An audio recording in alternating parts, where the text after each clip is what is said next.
Porque el texto para esta noche son el versículo 7, 8 y 9. Quiero decirles que el autor de la epístola de Pedro es Pedro. Algunos estudiosos de la Biblia no creen que Pedro fue el autor, porque Pedro habla de profunda teología profunda, pero era un simple pescador, un hombre tosco, pueblerino, yo diría un hombre casi ignorante. Y por eso es que muchos estudiosos de la Biblia dicen, ¿cómo es que un hombre así, sencillo, simple, sin mucha instrucción, un pescador inculto, cómo pudo haber escrito la epístola con un contenido teológico profundo? Es que la gente que a veces discute eso no conoce el poder transformador de Cristo. Yo conozco gente que aprendió a leer leyendo la Biblia y hoy día es gente culta, pero su primer paso fue la convivencia con Dios. Porque cuando Dios llega a tu vida no te transforma solo en la vida espiritual, te hace crecer intelectualmente, te hace crecer profesionalmente, te hace crecer en todas las áreas de la vida, inclusive financieramente. Pero tú no tienes que buscar a Jesús por causa del crecimiento profesional ni financiero, ¿no? Tienes que buscar a Cristo para transformar tu vida. Y cuando tú te dejas transformar por Jesucristo, pues Él termina la obra que ha empezado en ti, porque Él nunca comienza un trabajo y lo deja por la mitad, Él lo termina. Y ahora encontramos aquí un Pedro teólogo, cuando fue un simple pescador.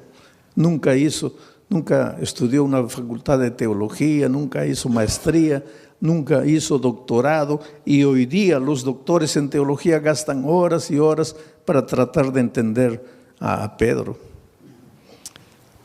Y yo estoy analizando la epístola de Pedro. Ayer Pedro estaba hablando de la fe. Pedro decía así: no te preocupes con relación al día de tu salvación. Si te vas a salvar o te vas a perder, no te preocupes. Tú vas a ser protegido por la fe. La fe te va a proteger. Y anoche yo estaba explicando que la fe es la confianza que tú tienes en Dios. Cuando tú dices, yo tengo fe, estás diciendo, yo confío en Dios. La confianza en Dios. Pero para que tú puedas confiar en Dios, tienes que convivir con Dios. Porque tú no puedes confiar en alguien que no conoces. Y no puedes conocer a alguien con quien no convives. Ustedes no me conocen, pero mi hijo sí me conoce. Ustedes no me conocen, pero mi esposa sí me conoce. ¿Por qué? Porque ellos conviven conmigo. Ustedes no. Ustedes me ven una vez, pero eso no es conocer. No es porque me viste escuchar, predicar un sermón y ya conozco al pastor Bullón. Conoces mi cara, pero no conoces cómo reacciono yo delante de las dificultades, delante de los momentos difíciles. Pero los que conviven conmigo sí, porque para conocer a una persona hay que convivir. Entonces, para confiar en Dios tienes que convivir con Dios. Si no convives con Dios, no lo puedes conocer. Y si no lo conoces, no puedes confiar. Y si no confías, no tienes fe. Entonces, ¿qué fe te va a guardar para el día final? Porque Pedro en el texto de anoche decía, es la fe la que te va a guardar para el día de la salvación. Conocer a Jesús. ¿Cómo se convive con Jesús? Estudiando la Biblia todos los días, aunque no tengas ganas de estudiar la Biblia. ¿Por qué digo aunque no tengas ganas? Porque generalmente no te va a dar ganas de estudiar la Biblia. ¿Por qué? Porque tienes naturaleza pecaminosa, y a la naturaleza pecaminosa pues le gusta ir a la iglesia, cantar, emocionarse, escuchar un sermón y listo ya. Eso es lo que le gusta a la naturaleza pecaminosa, pero eso no es convivir con Dios. Si tú quieres convivir con Dios, tienes que estudiar la Biblia todos los días, aunque no tengas ganas de estudiar. Tienes que orar, aunque no tengas ganas de orar.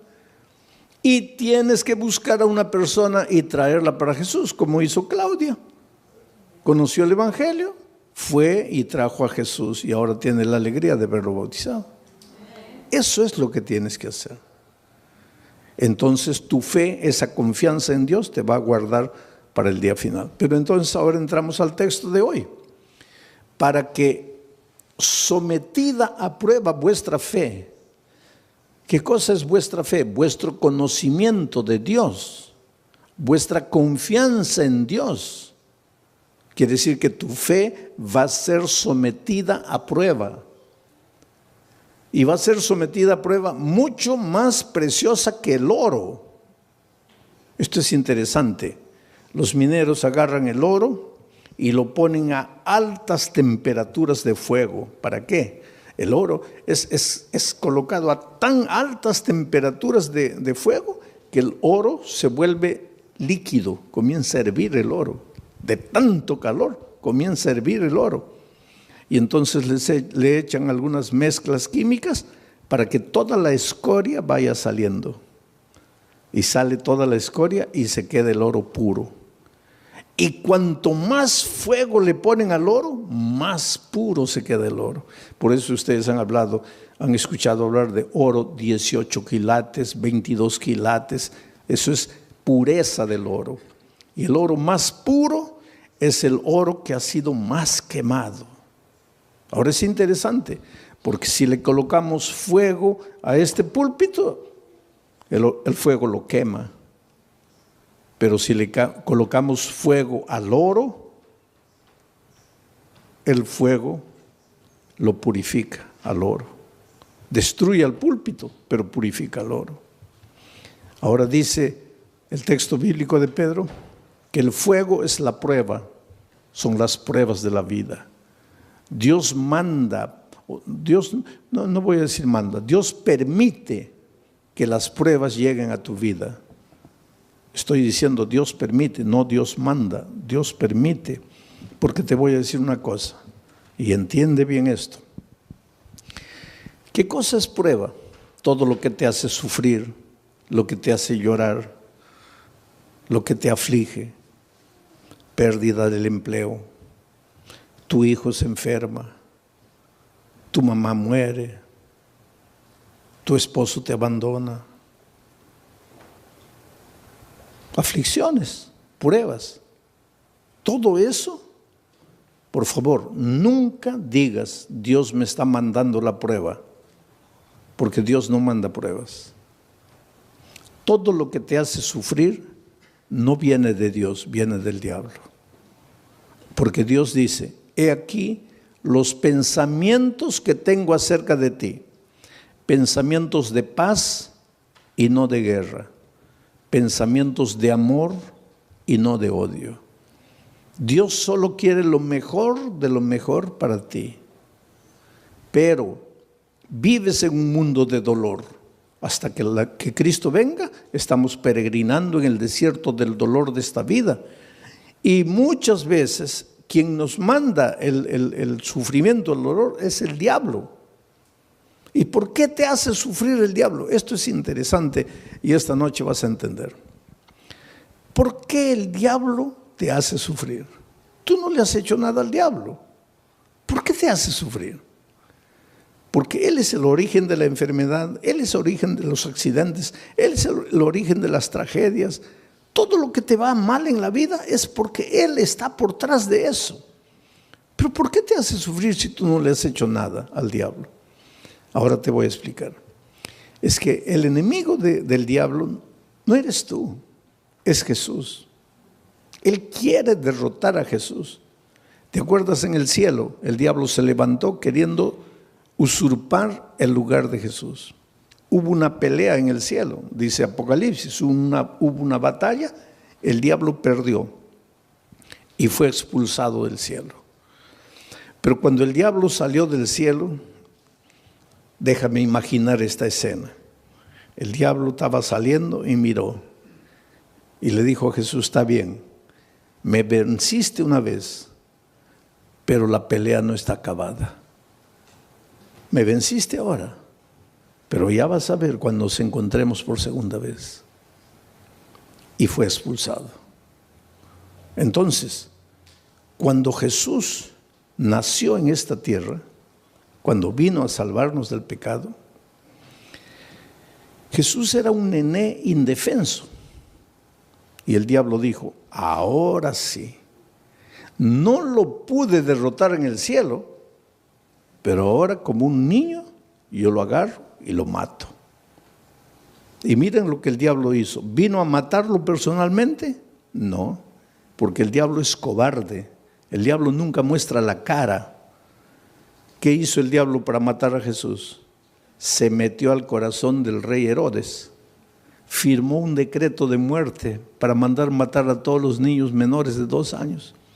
Y cuando Herodes firmó el decreto de muerte, ahí el diablo dijo, ahora sí, lo voy a matar. De esta no se salva. Pero esa misma noche, el Espíritu de Dios se presentó a José y le dijo, toma al niño y a su madre y vete a Egipto, porque lo van a matar. Y cuando José huyó para Egipto, el diablo se quedó mordiendo los labios de rabia y dijo, me venciste por segunda vez. Después, cuando Jesús comenzó su ministerio, antes de comenzar su ministerio, se fue al desierto a ayunar 40 días, ¿te acuerdas? 40 días sin comer, pues Jesús estaba debilitado, flaco. Ahí el diablo pensó, ahora lo agarro. No lo gané, no lo derroté en el cielo, no lo derroté cuando era niño, pero ahora lo agarro, está debilitado. 40 días sin comer, lo agarro. Y vino. ¿Y vino como diablo? No, porque el diablo nunca muestra la cara. Se disfrazó de ángel de luz. Y trató de engañarlo, pero no pudo, porque Jesús conocía la palabra de Dios. Y entonces derrotó al diablo por tercera vez. 3-0. Ya era casi goleada. Pero entonces el diablo esperó, dijo, la cuarta es la vencida. Y hubo una cuarta.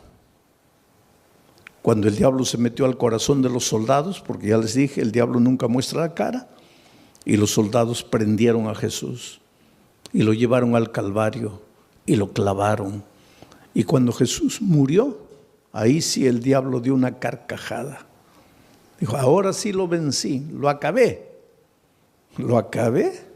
Al tercer día Jesús resucitó. Y al resucitar, ahí sí, es como si hubiera agarrado una estaca y lo hubiera clavado en el corazón del diablo. El diablo sabe que está perdido, está derrotado. El diablo no te puede hacer nada, querido. El diablo ya está perdido. El diablo ya con Cristo no puede.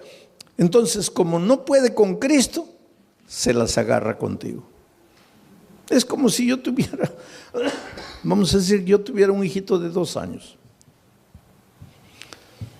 Pero tengo un vecino que quiere pelear conmigo. Viene, una bofetada, se va llorando el pobre. Pero es terco. Viene una segunda vez. Otra bofetada, se va llorando. Pero es terco, viene la tercera vez. Ahí ya ni levanto la mano, ya sale corriendo. Entonces llega a una conclusión mi vecino, no, con este no puedo, este fuerte. Entonces aprovecha que yo me vengo a Corpus Christi a predicar y agarra a mi hijito de 2 años a puntapiés y lo revuelca en la calle. Pues eso es lo que el diablo hace. Con Cristo no puede. Entonces él sabe que lo que más Jesús ama eres tú.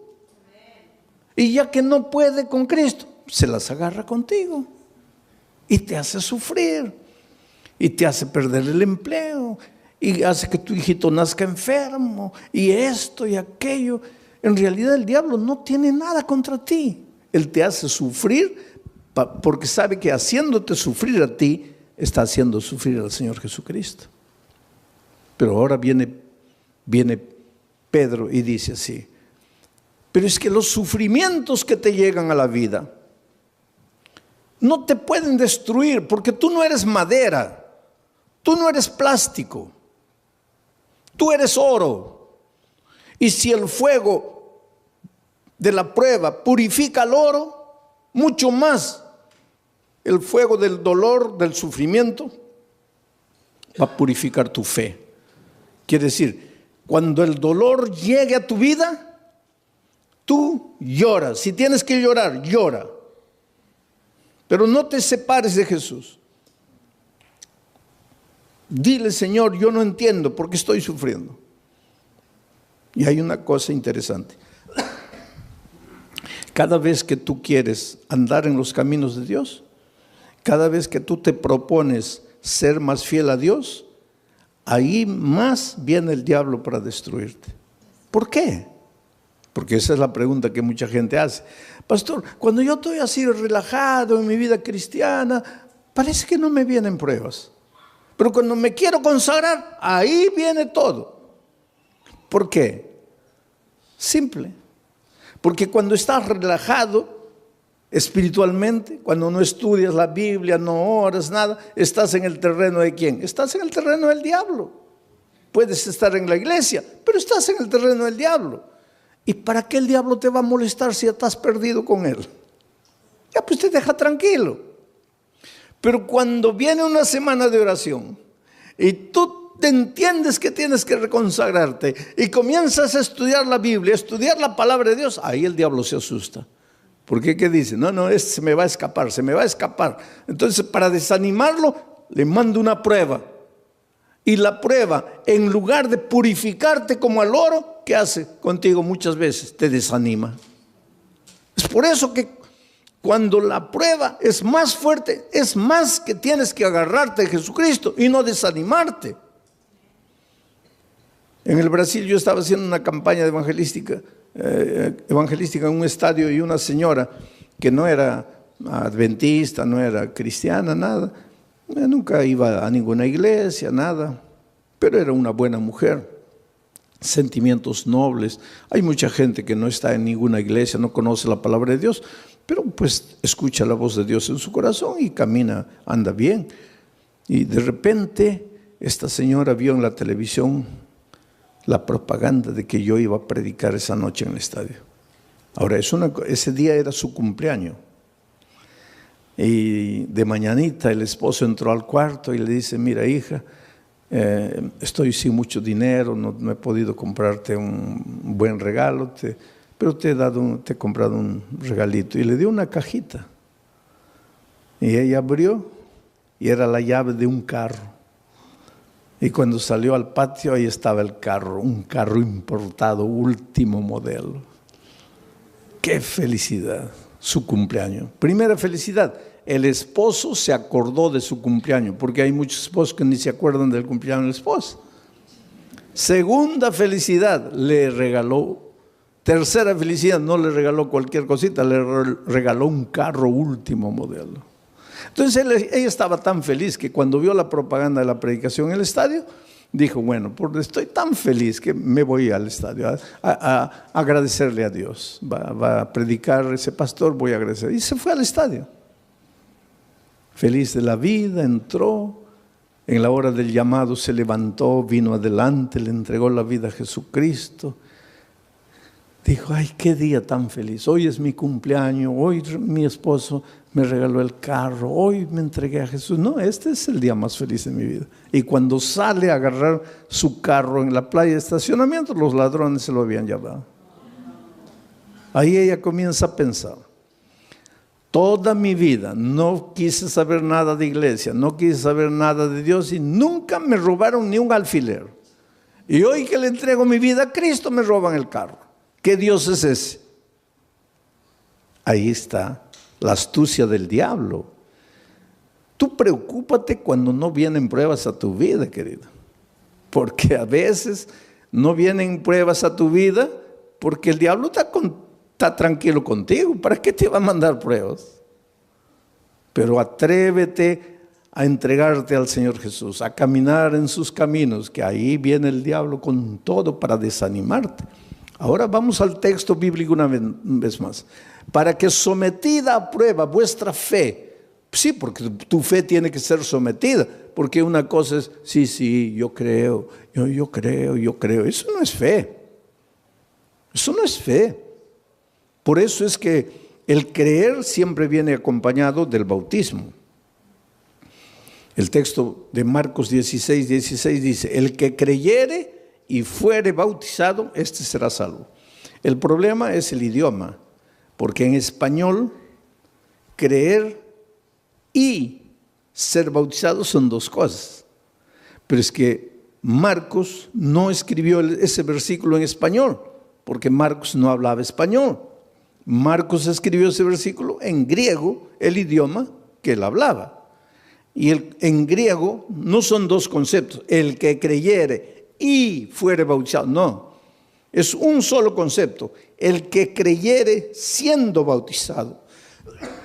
O sea, en griego, creer no es solo mover la cabeza, no es solo teoría. El creer intelectual viene acompañado del creer práctico. Si tú crees, te bautizas. Si no te bautizas, es porque tu creer se quedó en la teoría. Y ese creer teórico no te salva. Te voy a hacer pensar un poco. El otro día una señora me preguntó: pastor, ¿el diablo es ateo? A ver, ¿qué piensan ustedes? ¿El diablo es ateo? No, el diablo no es ateo, querido. Y Santiago explica eso. Dice: tú crees en Dios, haces bien. Pero el diablo también cree. Y no solo cree, ¿qué más hace? Tiembla. Ahora, si el diablo cree y tiembla, ¿por qué no se va a salvar? Porque su creer es teórico. Su creer no es práctico. Entonces, mucha gente hoy, muchos cristianos, sí, yo creo, bautízate. No, bautismo no, pero yo creo. Eso no existe. Yo creo, pero no me bautizo. Eso no existe, porque el creer bíblico es creer siendo bautizado. Es decir, la teoría y la práctica van juntos. Y tu fe cuando es práctica, tiene que ser probada. Tiene que ser probada. Porque el sufrimiento es como el dolor. Si tú comienzas a levantar pesas, comienza a doler. Levantas 10, ya pesa. Y comienza a doler. Al día siguiente 15, duele. Al otro día 20, duele, pero después te agarran aquí, pura piedra. Así es la fe. Cuanto más te duele, cuanto más dolor viene, cuanto más sufrimiento, tu fe más fuerte, más fuerte, más fuerte. Es por eso que en medio del dolor tienes que agradecer a Dios, porque Él sabe, Él no te manda el dolor, pero Él aprovecha el dolor que el diablo te manda para fortalecer tu fe. Para que sometida a prueba vuestra fe, mucho más preciosa que el oro, el cual, aunque perecedero, se prueba con fuego. El oro que perece, que es de esta tierra, se prueba con fuego. Entonces, si el oro se prueba con fuego, la fe, que vale mucho más, ¿cómo no se va a probar con fuego? Claro que tiene que venir el fuego del dolor. Para que sometida a prueba vuestra fe, mucho más preciosa que el oro, el cual, aunque perecedero, se prueba con fuego, para que entonces vuestra fe sea hallada en alabanza, gloria y honra. Quiere decir que tu fe es bombardeada por el diablo. Te arranca lágrimas, te hace sufrir. Muchas veces sientes que ya no puedes resistir de tanto dolor, de tanto sufrimiento. Aguanta un poco. En el nombre de Jesucristo, aguanta. ¿Por qué? Porque tu dolor se va a transformar en alabanza, gloria y honra. ¿Pero cuándo? ¿Cuándo? Lee la Biblia y respóndeme. ¿Cuándo? Cuando Cristo venga. Ahora me vas a decir: pastor, pero cuando Cristo venga todavía. Yo preferiría ahora. Pues eso es lo que mucha gente hace. Prefiere el ahora, cortito, y pierde la eternidad toda. Yo cuando era chico, íbamos a salir de vacaciones, las pocas, tal vez la única vacación que salí con mi padre, mis hermanos. Íbamos a viajar a un lugar donde no había dentista, no había nada. y me comenzó a doler el diente, ¿no? Y mi padre me dice, mira, antes de salir vamos a arrancar el diente. Yo soy de aquellos tiempos en que dolía el diente, arrancaba, ¿no? Hoy día no, eso es un crimen. El diente te duele, hay que restaurarlo. Pero yo soy de los tiempos, dolía, arranca, dolía, arranca. Había muchachitos de 20 años que ya no tenían un diente todo arrancado porque comenzaba a doler, arrancaban. ¿Cómo ha progresado la odontología también hoy día? Es un asesinato arrancar un diente. Pero pues mi padre me dice, oye, vamos a arrancar el diente porque... No, pero me va a doler. ¿Cuánto te va a doler? Te va a doler un día. Pero vas a disfrutar de las vacaciones. No. Oye, vamos a ir a un lugar donde no hay dentista.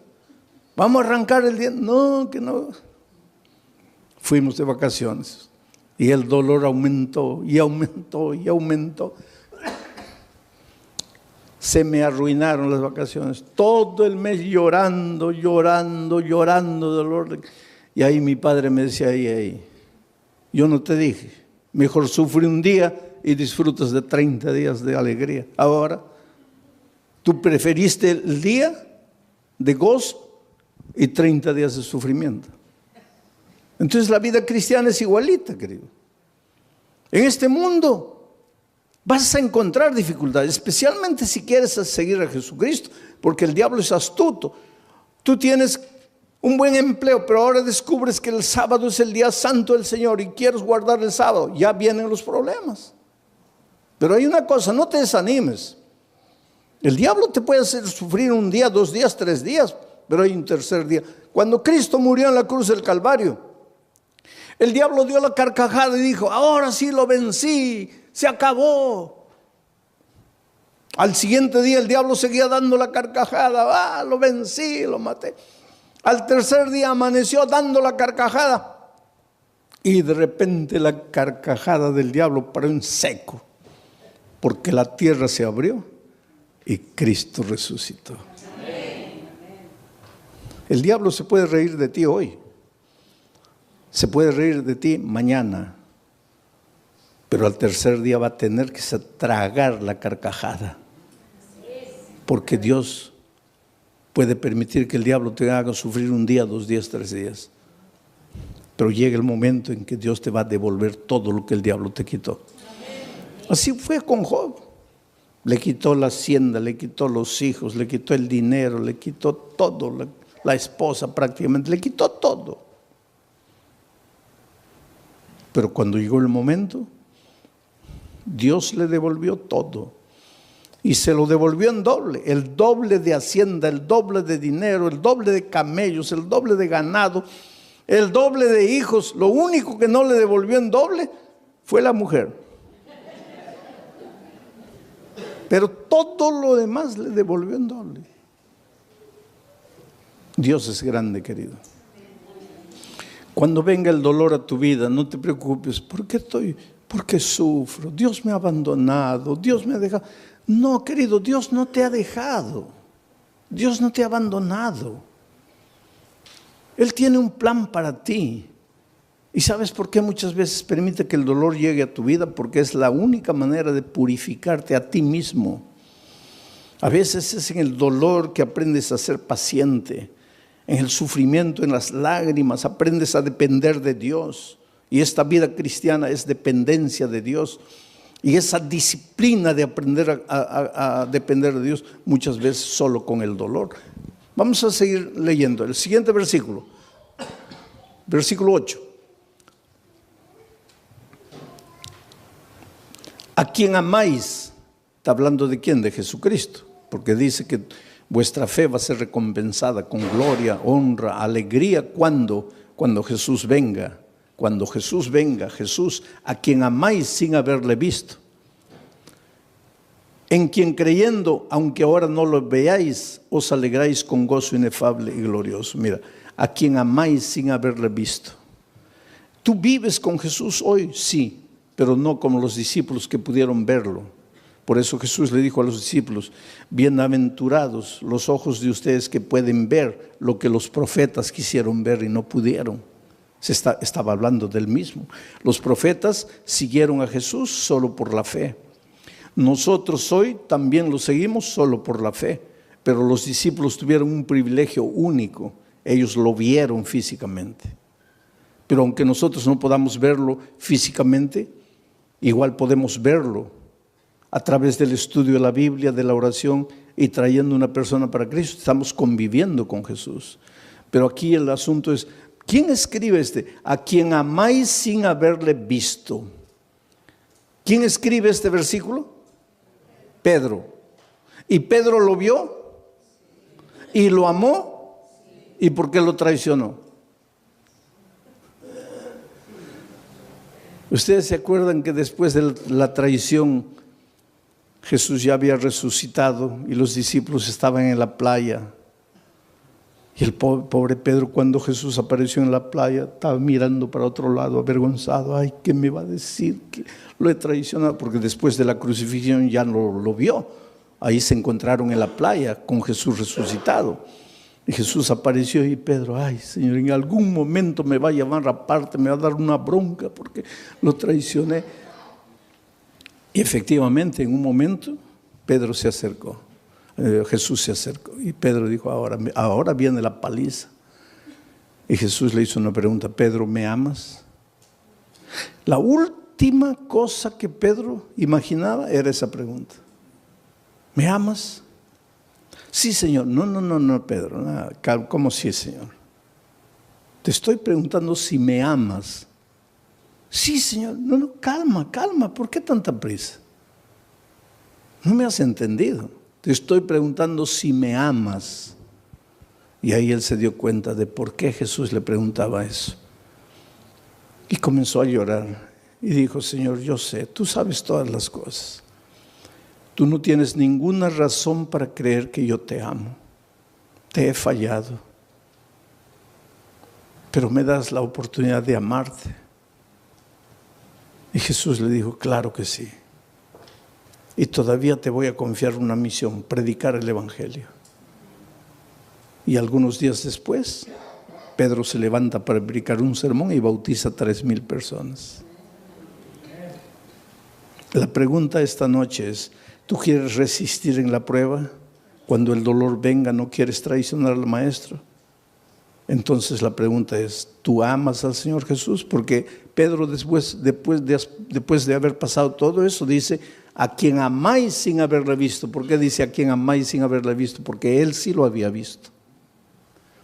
En quien creyendo, aunque ahora no le veáis, os alegráis con gozo inefable y glorioso. Lo que Pedro está diciendo es: tú, aunque no lo veas físicamente, lo puedes amar. Y Pedro, cuando se levantó, se arrepintió y le dijo a Jesús que lo amaba. Dice la tradición, la Biblia no dice eso, pero la tradición dice que él fue crucificado. Y cuando lo iban a crucificar, él dijo: no soy digno de ser crucificado como mi Maestro. Crucifíquenme de cabeza para abajo. Y lo crucificaron de cabeza para abajo. No hay prueba bíblica para decir eso, pero la tradición dice. Sea como fuere, sabemos una cosa: después de transformado por el poder de Dios, él ya no tuvo miedo de morir por Dios. Oh, querido, Dios tiene un plan muy, muy bonito para tu vida. Las tristezas y dolores que llegan a tu vida tienen sentido, pero tienen sentido cuando tienes fe. Hace muchos años atrás, en la ciudad de San Pablo, los jóvenes de una iglesia fueron a participar de un congreso en el sur del país. 40 jóvenes, miembros del coro de la iglesia. Y el sábado en la noche, terminado el congreso, regresaban para San Pablo. Y el ómnibus se chocó. Sabe que los jóvenes venían cantando himnos, los himnos del coro. Venían cantando en el ómnibus y el ómnibus se chocó contra un camión cargado de fierro de construcción. Y el fierro los atravesó. Así los hizo como los peruanos me van a entender, como anticuchos, ¿no? Los atravesó. 22 jóvenes murieron. Al día siguiente los periódicos publicaron una noticia. Y un periódico atrevido publicó así: ¿dónde estaba Dios cuando sus hijos cantaban? ¿Por qué no los cuidó? Es que el dolor es un misterio, ¿sabes? Tal vez en este momento tú te preguntes, ¿dónde estaba Dios cuando mi hijito de 3 años murió? ¿Qué culpa tenía mi hijito para morir como murió de leucemia? ¿Qué mal había hecho? Es que no necesitas hacer mal para sufrir. El diablo se deleita en hacerte sufrir. Pero el dolor es como el fuego sobre el oro, o te purifica o te destruye. Interesante que entre esos jóvenes que habían muerto, había una chica que hace 6 meses había sido bautizada, contra la voluntad de sus padres. Ella tenía 22 años, una joven. El día que se bautizó, el padre le dijo: mira, olvídate que yo soy tu padre, que tú eres mi hija. Lo peor que podría haberme sucedido en la vida es que tú traicionaras la fe de tus padres, de tus abuelos, de tus bisabuelos. Pero la niña no había conocido solo la teoría del Evangelio, sino que el Evangelio se había hecho carne en su vida, de tal manera que ella se volvió una hija tan dulce, tan cariñosa, pero la madre y el padre nunca aceptaron el calor, el cariño, el amor de la hija. Aquel viernes de tarde en que se iban para el congreso, ella fue a despedirse del papá y le dijo: mira, papá, me estoy yendo a Curitiba con los jóvenes de la iglesia. Y él le dijo: ¿y qué me avisas a mí? Tú no haces lo que te da la gana, tú no te metiste a esa iglesia, tú no te bautizaste. ¿Y qué vienes a avisarme que te vas?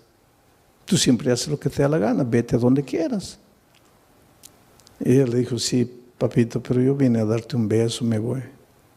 Y cuando se acercó para besarlo, el padre retiró el rostro y dijo: no quiero nada de ti. Y en el camino de vuelta, la niña muere.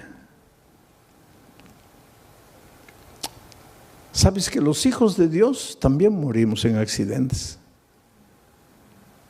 Entonces, cuando te pasa un accidente, no digo: ¿dónde estaba Dios? Dios está en el mismo lugar. Jesús dijo que cuando la lluvia cae, moja a los justos y a los injustos. Y cuando el sol sale, alumbra a los justos y a los injustos. Estamos en un mundo de dolor. Ese padre hizo tanto escándalo en la iglesia, ¿sabes? El día del sepultamiento, 22 cajones estaban ahí. Y mientras sepultaban a los jóvenes sobrevivientes que habían salido del accidente cantaban. Sus amigos estaban siendo enterrados y ellos cantaban, lloraban. Las lágrimas caían, pero cantaban. Lloraban porque tenían tristeza. Cantaban porque tenían esperanza. Es que los seres humanos que aprendemos a confiar en Cristo somos capaces de cantar en medio del dolor. Mientras que el padre estaba destruido ahí, ¿sabes? Y cuando llegó el momento del bajar el cajón de la hija, él se arrojó y decía: entiérrenme con ella, quiero morir. Y abrazando al cajón le decía: mira, hijita, el viernes me quisiste dar un beso y yo no sabía que era el último beso y te rechacé. Por favor, perdóname.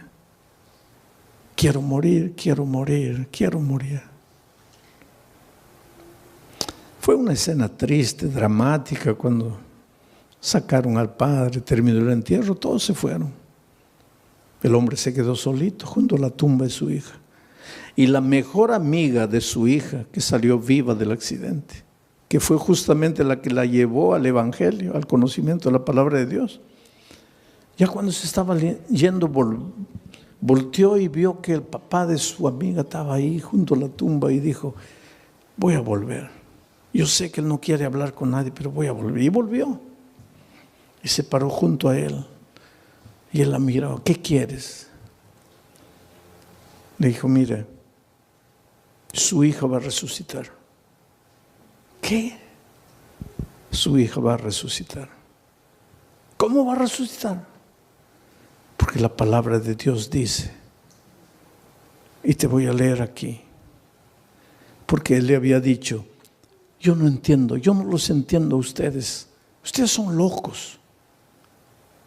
Yo estoy aquí destrozado, mi hija muerta, y ustedes cantando, ustedes son locos, ustedes no tienen sentimiento. Y pues la chica le dice, sí señor, pero usted se dio cuenta que nosotros no solo cantábamos, también llorábamos. Llorábamos porque nos da tristeza que nos estamos despidiendo en esta vida. Pero cantábamos porque tenemos la esperanza, porque su hija va a resucitar y yo la voy a abrazar a mi amiga. Pero ¿cómo va a resucitar? Y entonces la hija agarró el texto bíblico y le dice, aquí está, cuando suene la trompeta, los muertos en Cristo resucitarán primero. Su hija va a resucitar porque murió en Cristo. Y ese hombre que estaba derrotado abrió los ojos así, dice, ¿quiere decir que mi hija va a resucitar? Sí, Señor. ¿Quiere decir que yo la voy a poder ver? No sé, Señor. ¿Cómo no sabe? No dice que va a resucitar. Va a resucitar. Pero entonces la voy a ver. Ahí no sé. ¿Pero cómo no sabes? Porque dice, los muertos en Cristo. Mi pregunta es, ¿usted está en Cristo? Si usted está en Cristo, la va a ver, la va a abrazar, va a vivir eternamente con ella. Pero si usted no está en Cristo, ¿y qué hago para estar en Cristo? Porque yo quiero abrazar a mi hija. Y ella le dijo, abra su corazón aquí, dígale que ama a Jesús, que quiere caminar con Él, que quiere estudiar su palabra. Y tú sabes que ese hombre se bautizó, la esposa se bautizó, los hijos se bautizaron.